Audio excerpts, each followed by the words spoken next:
Assalamualaikum warahmatullahi wabarakatuh. Perkenalkan, kami mahasiswa dari Universitas Islam Negeri Alauddin Makassar, Fakultas Syariah dan Hukum, jurusan Hukum Tata Negara, mahasiswa semester 7.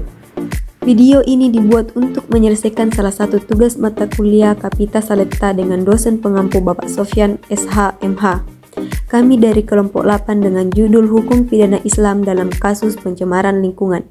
Sebelum masuk ke dalam pembahasan, izinkan kami untuk memperkenalkan diri.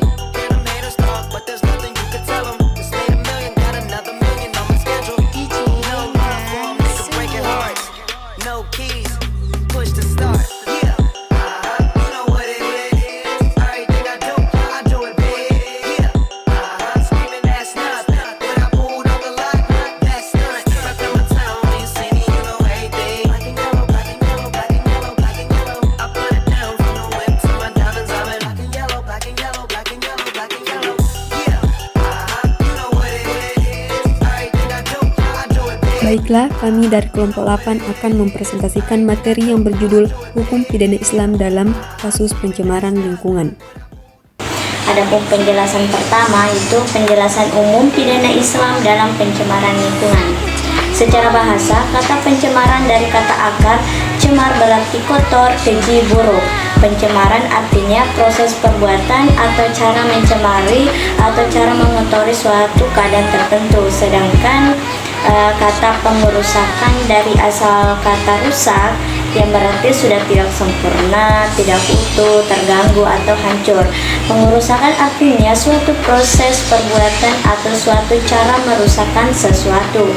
Pencemaran lingkungan seperti yang dirumuskan dalam pasal 1 angka 12 Undang-Undang Nomor 23 Tahun 1997 adalah masuknya atau dimasukkannya makhluk hidup, zat, energi atau komponen lain ke dalam lingkungan hidup oleh kegiatan manusia sehingga kualitasnya turun sampai pada tingkat tertentu yang menyebabkan lingkungan hidup tidak dapat berfungsi sesuai dengan peruntukannya.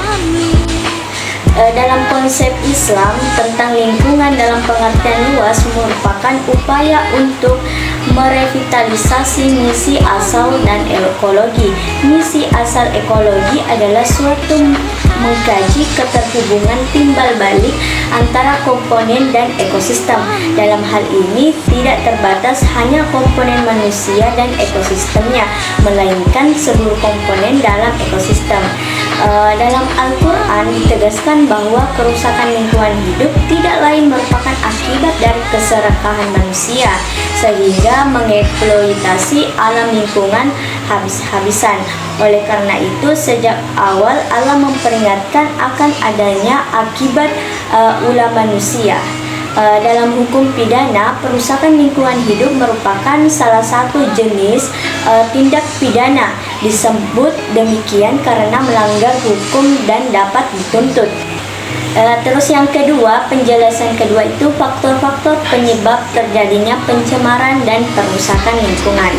Yang pertama itu kerusakan karena faktor internal, yakni kerusakan yang berasal dari alam itu sendiri. Bagi masyarakat, kerusakan ini suka dihindari sebab merupakan bagian dari proses alam. Tidak sedikit kejadiannya dalam waktu singkat, tetapi dampak atau akibat yang diterima dalam waktu lama. Oleh karena itu, yang bisa dilakukan adalah menyiagakan diri atau mempersiapkan manajemen bencana guna meminimalkan banyaknya korban. Dalam konteks penjelasan sebab ini faktor internal sebagai penyebab kerusakan lingkungan atau sesuai jika dijelaskan dengan teori dominasi lingkungan itu sendiri. Terus yang kedua itu kerusakan karena faktor internal, yaitu kerusakan lingkungan yang berasal dari perilaku manusia, terutama berasal yang beralasan demi meningkatkan kualitas dan kenyamanan hidup. Kerusakan daya dukung sebagai akibat dari kegiatan-kegiatan seperti industrialisasi, penggunaan bahan bakar fosil dan limbah rumah tangga yang dibuang di sungai-sungai. Macam-macam pencemaran dan perusakan lingkungan hidup. Faktor yang menyebabkan timbulnya pencemaran lingkungan di atas secara langsung dan tidak langsung berdampak pada rusaknya lingkungan hidup di atas sekitar kita yang dapat mengganggu kehidupan di masa depan. Dalam pencemaran dan perusakan lingkungan hidup digolongkan dalam beberapa jenis, antara lain: 1. Kerusakan akibat peristiwa alam. Bagian A, kerusakan akibat letusan gunung berapi. Letusan gunung berapi merupakan salah satu aktivitas vulkanisme. Letusan gunung berapi merupakan gejala alam manusia tidak mampu membendung atau mencegahnya.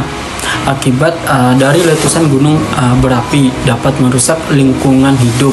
Kerusakan itu antara lain: kerusakan gunung berapi melemparkan berbagai material padat yang dapat menimpa perumahan, daerah pertanian, hutan dan sebagainya. Bagian B, hujan abu vulkanik yang menyertai letusan dapat menyebabkan terganggunya pernapasan, juga pemandangan yang gelap, dan dapat menutupi area pertanian dan perkebunan yang bisa mengurangi produksi tanaman. Debu gunung api yang bertebaran di udara dapat menghalangi radiasi matahari dan membahayakan penerbangan udara. Kerusakan akibat ulah manusia. Pertanian mengundulan hutan merupakan salah satu contoh kerusakan yang diakibatkan oleh kegiatan pertanian dan perpindahan. Tempat yang ditinggalkan menjadi kurang subur dan ditumbuhi alang-alang. Akibat lebih jauh, saat musim hujan akan terjadi proses pengikisan tanah permukaan yang intensif. Hal ini bisa menyebabkan banjir. Prinsip-prinsip hukum Islam dalam penegakan lingkungan, di mana prinsip-prinsip tersebut terbagi menjadi 5. Di antaranya adalah: pertama itu adalah prinsip persamaan. Hukum Islam menyatakan derajat dan kedudukan manusia di hadapan hukum. Artinya, semua orang diperlakukan sama di hadapan hukum dan tidak dapat perbedaan kasta ataupun perlakuan istimewa. Dalam ketentuan hukum, setiap individu dalam masyarakat dianggap sama tinggi dan sama rendahnya di hadapan hukum, dan ketakwaan serta amal salehnya yang membedakan keutamaan dan kedudukan di dalam hukum. Kemudian selanjutnya prinsip keseimbangan. Nah, menurut hukum Islam dalam tatanan kehidupan di dunia ini, kepentingan individu dalam kehidupan bermasyarakat selalu dijaga secara seimbang antara kepentingan orang lain, antara urusan pribadi, kemudian urusan umum, serta kepentingan antara sesama.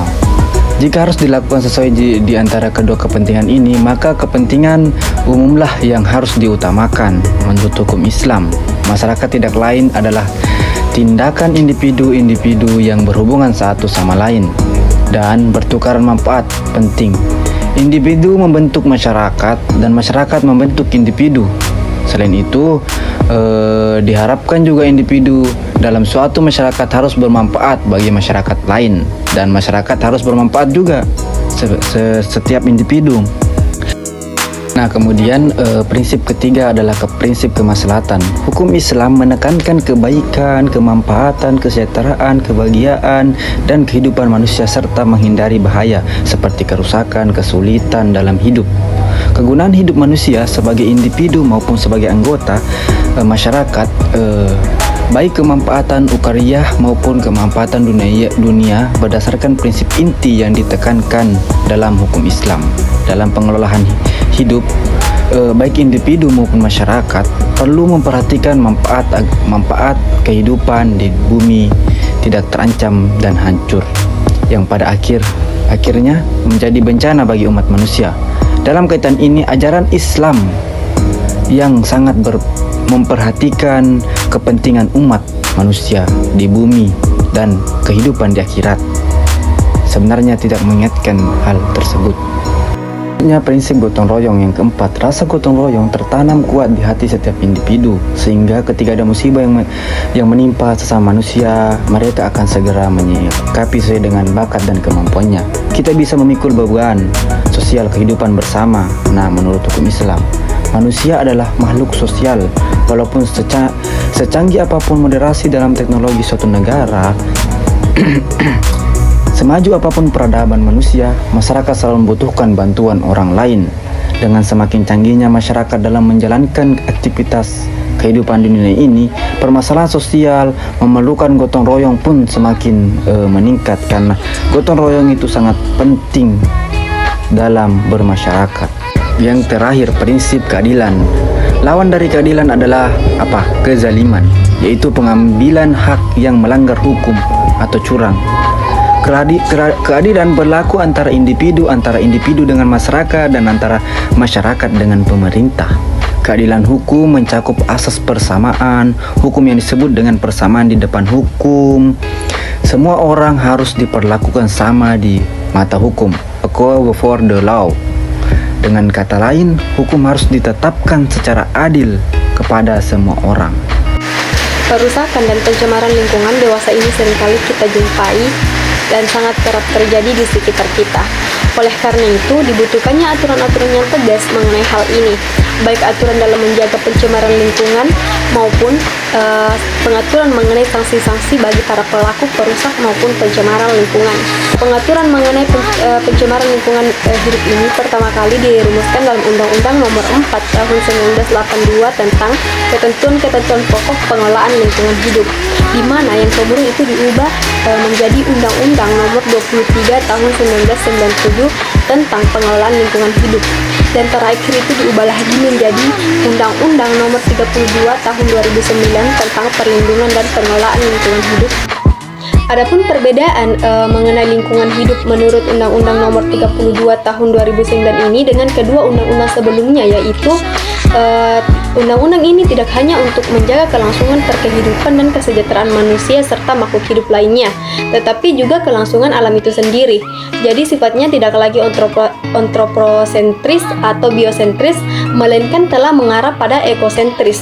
Nah, artinya yaitu Undang-Undang Pengelolaan dan Perlindungan Lingkungan Hidup Nomor 32 Tahun 2009 ini, ia tidak lagi menganggap manusia ini atau makhluk hidup sebagai pusat atau yang paling penting dalam lingkungan, tetapi lebih menghargai kepada ekosistem secara keseluruhan, termasuk komponen hidup dan komponen yang tidak hidup. Nah, ini merupakan salah satu etika lingkungan yang menekankan perlunya menjaga keseimbangan dan keharmonisan alam. Selanjutnya mengenai larangan dan sanksi para pelaku perusak dan pencemaran lingkungan. Larangan dan sanksi para pelaku perusak dan pencemaran lingkungan diatur dalam Pasal 69 Ayat 1 huruf H dan Pasal 108 Undang-Undang Perlindungan dan Pengelolaan Lingkungan Hidup Nomor 32 Tahun 2009. Setiap orang yang melakukan pembakaran lahan sebagaimana dimaksud dalam Pasal 69 Ayat 1 huruf H dipidana dengan pidana penjara paling sedikit 3 tahun dan paling lama 10 tahun, dan didenda paling sedikit 3 miliar rupiah dan paling banyak 10 miliar rupiah.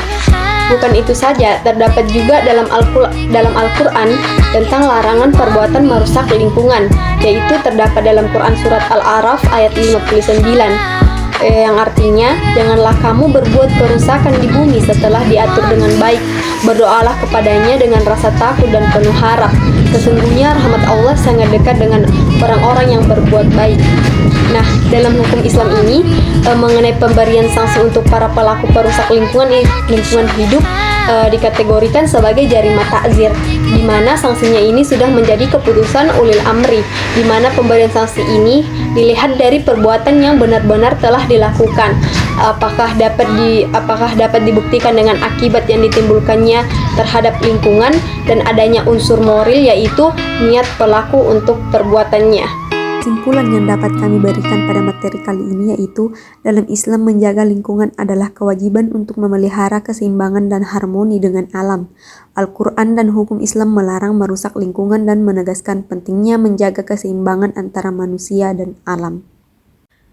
Dalam Islam, sanksi bagi pelaku pencemaran lingkungan diberikan sanksi berupa jarima ta'zir dan hukuman berdasarkan hukum yang berlaku diatur dalam Undang-Undang Nomor 32 Tahun 2009.